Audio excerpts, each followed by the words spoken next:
పునీతుడు గారు రాసిన శుభవార్తలోని భాగము.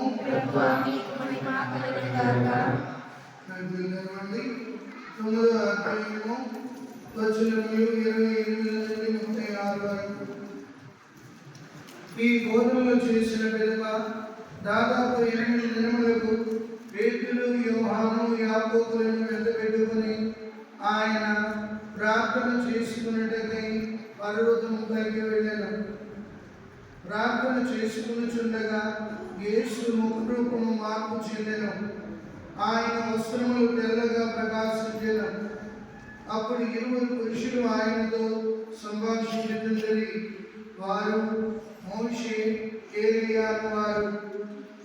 వారిద్దరూ మహిమతో కనిపించి యేసు యెరూషలేములో మరణింపవలసిన విషయములను గురించి ఆయనతో ముచ్చటించుచుండిరి.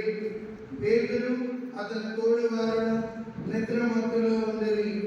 వారు మేల్కొనినప్పుడు యేసు మహిమను ఆయన చెంతనున్న ఆ పురుషులిద్దరూ చూసిరి. వారిద్దరూ ఆయన యుద్ధ నుండి వెళ్ళిపోవచ్చుండగా పేతురు, ప్రభు, మనం ఇచ్చట ఉండడం మంచిది.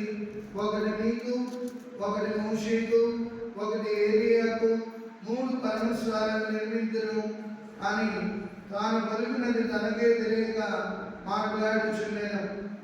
అతడు ఇట్లు పలుకుచుండగా ఒక మేఘము ఆయన శిష్యులను క్రమ్ముకొని ఆవరించెను.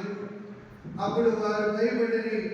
ఆ మేఘము నుండి ఒక వాణి, ఈయన నా కుమారుడు, నేను ఎన్నిక చేసుకున్న వాడు, ఈయనను ఆలకింపుడు అని వినిపించెను.